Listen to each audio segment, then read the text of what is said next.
The lies are crumbling. The excuses are falling apart. The truth is finally coming to light. And it's even worse than anyone could have imagined.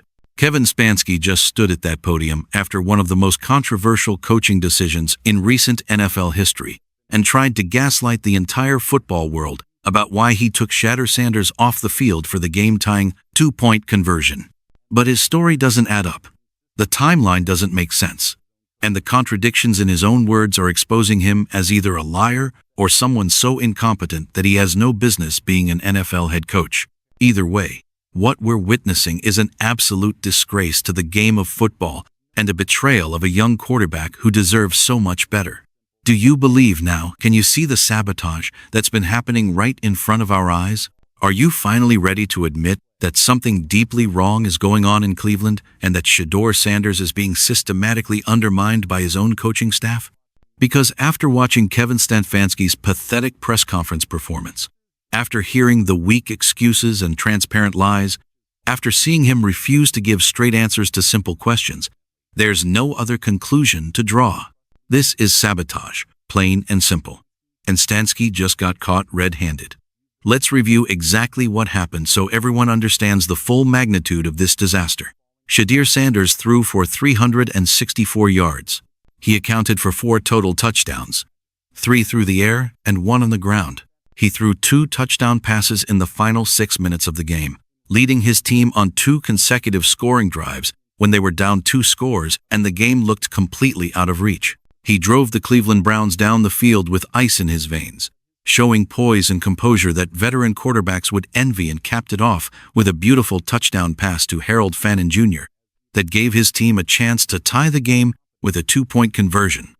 And that's when Kevin Stefanski and offensive coordinator Tommy Rees made the decision that will define their tenure in Cleveland and possibly end their careers. They took Shedeur Sanders off the field. They removed the quarterback who had just been lighting up the defense, who had all the momentum, who had earned the right to have the ball in his hands for that crucial play.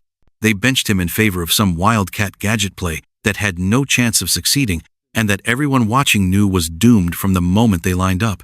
This is nasty work. This is inexcusable. This is the kind of decision that gets coaches fired on the spot, that destroys credibility permanently, that makes it impossible for players to trust leadership ever again.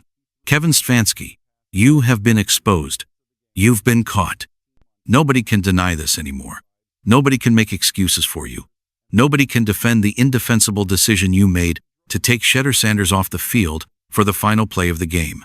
And now we have to watch this clown stand at a podium and try to explain himself. Try to justify the unjustifiable.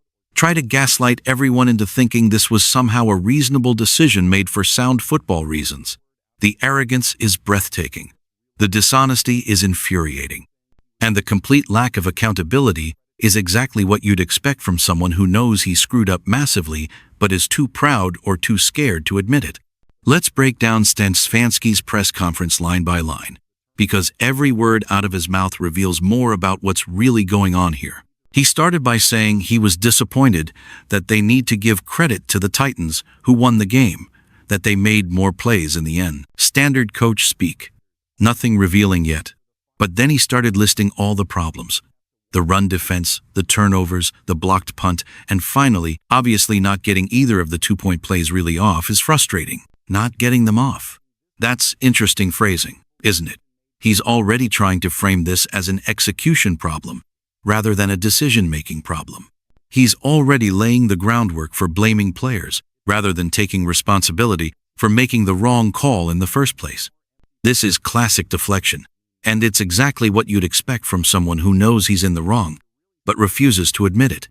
Stefanski then said, "That's on all of us. We own it. Can't hide from it. It's offense, defense, special teams, it's players and coaches." More empty platitudes that sound good but mean nothing. When you say everything is everyone's fault, what you're really saying is that nothing is your fault specifically. This is accountability theater, not actual accountability. If everyone is responsible, then no one is responsible. And that's exactly the kind of thinking that allows dysfunction to continue unchecked. When asked about Shedeur's performance, Stefanski gave perhaps the most condescending response possible. He fought throughout the game, which we knew he would. Obviously, with any young player, there's going to be ups and downs, and I thought there were some really good moments. He'll keep learning from some of the plays that he wants back. Notice how he frames this entirely around Sanders being a young player who needs to keep learning. He completely glosses over the historic performance, the clutch drives, the 364 yards and 4 touchdowns. Instead, he focuses on the learning process and the mistakes, subtly reinforcing the narrative that Sanders isn't ready, isn't trustworthy, still needs development. This is exactly the kind of passive-aggressive undermining that's been happening all season. But here's where Stefanski really exposes himself, where the lies start to become obvious and the story starts falling apart. When asked what was supposed to happen on that last 2-point conversion, Stefanski said, "Not going to get into all the specifics, but obviously did not go as we thought it would." Not going to get into the specifics? Are you kidding me? You just made the most controversial coaching decision of the season. You just benched your 364-yard quarterback for the most important play of the game, and you're refusing to explain what the play was supposed to be or why it made sense. That's not leadership. That's cowardice. That's someone who knows he can't defend his decision if he actually has to explain it in detail. So, he hides behind vague generalities and refuses to be transparent. Then came the question that really matters. Did you make that call? Or Tommy? And Stefanski's response is incredibly telling. "I make every call." "Oh, really? You make every call?" So, this disaster is entirely on you, Kevin Stefanski. There's no shared responsibility with the offensive coordinator, no collaborative decision-making process, no input from position coaches or analytic staff. This was your call and yours alone. Because if that's true, then there's no one else to blame, no one else to hide behind, no way to deflect or dodge accountability. This is your mess, your failure, your career-defining mistake. But then watch what happens when he's pressed on why he took Sanders off the field. It's a 2-point play. Didn't come through on our first 2-point play. Got to the second 2-point play. We didn't come through, but it's on me. That's not an answer. That's not an explanation. That's just restating what happened without providing any justification for why it happened. The question wasn't whether the plays worked or didn't work. The question was why you chose those plays in the first place. Specifically, why you chose to take your best player off the field for the most important moment of the game. And Stefanski refuses to answer that question directly because he knows there's no good answer. When asked if the play call was his or Tommy Rees's, Stefanski again tried to take all the responsibility. "I'm responsible for all of it." This is the classic move of someone trying to look noble and accountable while actually avoiding any real explanation of their thinking. Taking responsibility means nothing if you don't also explain what you were thinking, why you made the choice, and what you've learned from it. Empty declarations of responsibility without substantive analysis are just PR tactics. The explanation for why they went for 2 on the first touchdown is equally ridiculous. Stefanski said it's something that we've done in the past. The idea being you get the 2, you know what you're doing on the next one. But here's the problem with that logic that anyone with basic math skills can see. If you're down 14 and you score a touchdown, kicking the extra point makes it a 1-possession game. You're down by 7. You score another touchdown and kick another extra point. The game is tied. Simple. But Stefanski's logic is that you go for 2 on the first score, because if you get it, you know what you're doing on the next one. Okay, but what if you don't get it? Then you're down 9 instead of 7, which means even if you score another touchdown, you're still down 3 and haven't tied the game. You've actually made things harder for yourself. And if you do get that first 2-point conversion, you're down 6. So then you score another touchdown and you're up 1. But you could have just kicked 2 extra points and been tied, which gives you the same chance to win in overtime without having to convert difficult 2-point attempts. The math doesn't work. The strategy doesn't make sense. And the fact that Stefanski presents this as some sophisticated analytical approach just shows how out of touch he is. This isn't clever game management. This is overthinking and trying to be too cute when simple and straightforward would have been better. But the absolute smoking gun, the moment that completely exposes Stefanski's lies, comes when a reporter asks, "How soon did you know that you were going to go Wildcat for that 2-point?" Stefanski responds, "During the week, you talk about 2-point plays and plays that you like in those moments." Then the reporter follows up, "But like as the drive was going down, did you already have in your mind that you were going to that specific play?" And Stefanski answers, "Yes, yes." He already had it in his mind. Before the drive even started, before Sanders led them down the field with that incredible performance, before the touchdown pass to Harold Fannin Jr., Stefanski had already decided he was going to take Sanders off the field for a wildcat play. This wasn't a game-time decision based on what was happening on the field. This wasn't a reaction to how the defense was playing or what opportunities were presenting themselves. This was predetermined. This was planned. This was always the intention. Do you understand what this means? This means that no matter how well Shedeur Sanders played on that drive, no matter how many great throws he made or how much momentum he created, Kevin Stefanski had already decided he wasn't going to let him have the ball for the 2-point conversion. Sanders never had a chance to prove himself on that play because the decision to exclude him was made before he even stepped on the field for the drive. That's not coaching. That's sabotage. That's not game management. That's predetermined bias. That's not making the best decision for winning the game. That's making a decision based on something else entirely. Whether it's ego, politics, protecting other investments like Deshaun Watson, or something else we can't see from the outside. But whatever the reason, it has nothing to do with putting your team in the best position to succeed. And remember what Shedeur Sanders said in his press conference. The play didn't work in practice. So, not only did Stefanski predetermine that he was going to use this wildcat play regardless of how Sanders performed, but he chose a play that they knew didn't work because it had already failed in practice. Think about the combination of those two facts. Before the game even started, Stefanski decided to take the ball out of his quarterback's hands for the most important play.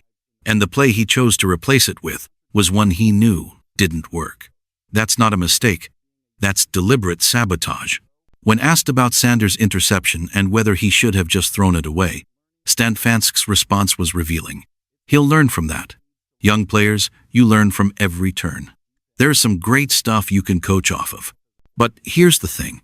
If Sanders needs to learn from his mistakes and grow as a young player, then why aren't you giving him the opportunity to be in the game for the most crucial play? You can't have it both ways. You can't say he needs experience and development and then refuse to let him experience the highest pressure situations where the most development happens. This is the fundamental contradiction at the heart of Stefanski's approach. He talks about Sanders being a young player who needs to learn and grow, but then he removes him from the exact situations where that learning and growth would happen most rapidly. It's like saying someone needs to learn to swim, but never letting them in the deep end of the pool. The only way to develop as a quarterback is to be in those pressure situations, to have the ball in your hands when the game is on the line, to either succeed or fail and learn from both outcomes. Taking Sanders out in that moment didn't protect him or help his development. It stunted it and sent a message that the coaching staff doesn't trust him. The question about Jerry Jeudy's touchdown catch gave Stefanski another opportunity to be condescending. I thought it was a really good decision by Shedeur to get through his progression there and get to Jerry on that in cut. He makes it sound like Sanders should get a gold star for executing a basic progression read like this is remarkable for a young player to be able to do. Meanwhile, Sanders just threw for over 360 yards and led 2 touchdown drives in the final minutes against a prevent defense. Those are accomplishments worthy of genuine praise, not patronizing acknowledgement of really good decisions. When asked if Sanders checked into the first touchdown pass, Stefanski just said no. Short, clipped, dismissive, doesn't elaborate, doesn't give any credit for Sanders' pre-snap reads or adjustments, doesn't acknowledge the sophistication required to execute at the line of scrimmage. Just no, and move on. This is how you talk about a player you don't respect, a player you see as a tool to be managed rather than a talent to be unleashed. The final question about Myles Garrett not getting the sack record gave Stefanski one more chance to deflect and avoid responsibility. Every team goes into playing us with a game plan for Myles.